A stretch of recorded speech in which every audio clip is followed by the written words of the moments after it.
Just how might we repay that debt?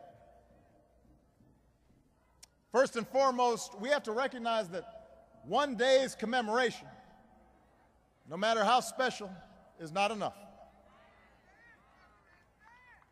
If Selma taught us anything, it's that our work is never done. The American experiment in self-government gives work and purpose to each generation. Selma teaches us as well that action requires that we shed our cynicism. For when it comes to the pursuit of justice, we can afford neither complacency nor despair. You know, just this week I was asked whether I thought the Department of Justice's Ferguson report shows that, with respect to race, little has changed in this country. And I understood the question. The report's narrative was sadly familiar.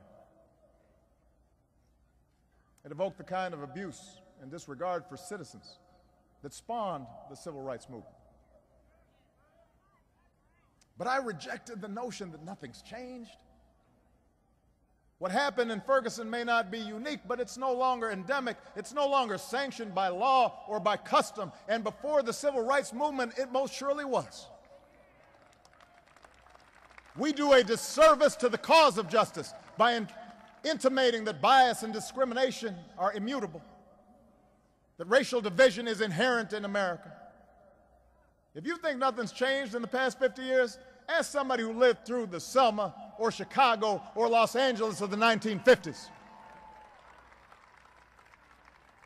Ask the female CEO who once might have been assigned to the secretarial pool if nothing's changed.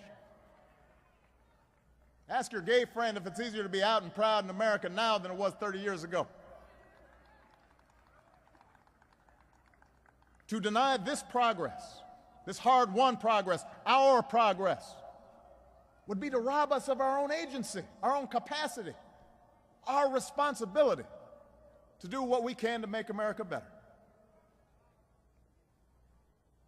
Of course, a more common mistake is to suggest that Ferguson is an isolated incident, that racism is banished, that the work that drew men and women to Selma is now complete, and that whatever racial tensions remain are a consequence of those seeking to play the race card for their own purposes.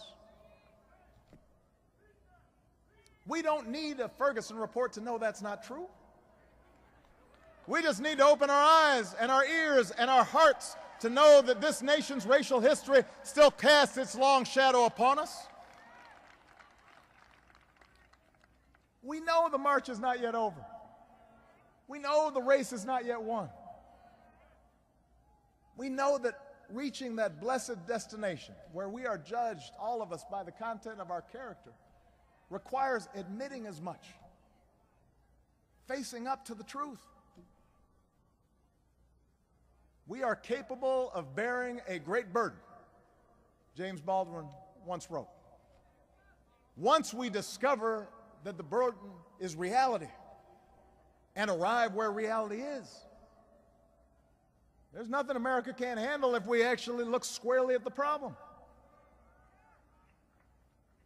And this is work for all Americans, not just some, not just whites, not just blacks.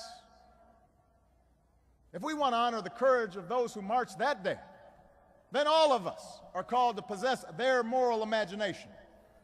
All of us will need to feel as they did the fierce urgency of now.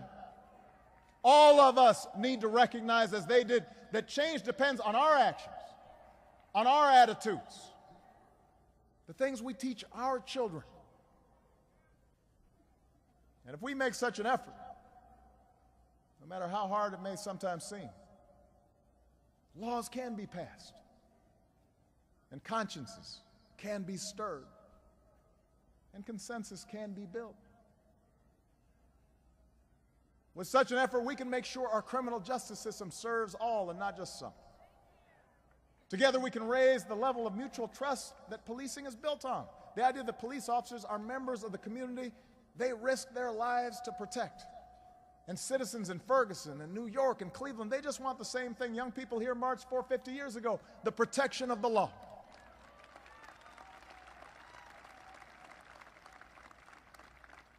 Together we can address unfair sentencing and overcrowded prisons and the stunted circumstances that rob too many boys of the chance to become men and rob the nation of too many men who could be good dads and good workers and good neighbors. With effort, we can roll back poverty and the roadblocks to opportunity.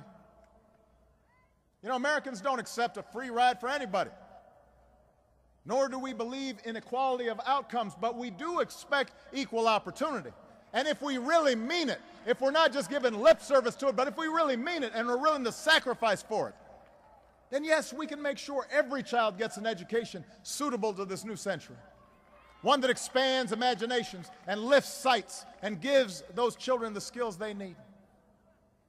We can make sure every person willing to work has the dignity of a job and a fair wage and a real voice and sturdier rungs on that ladder into the middle class.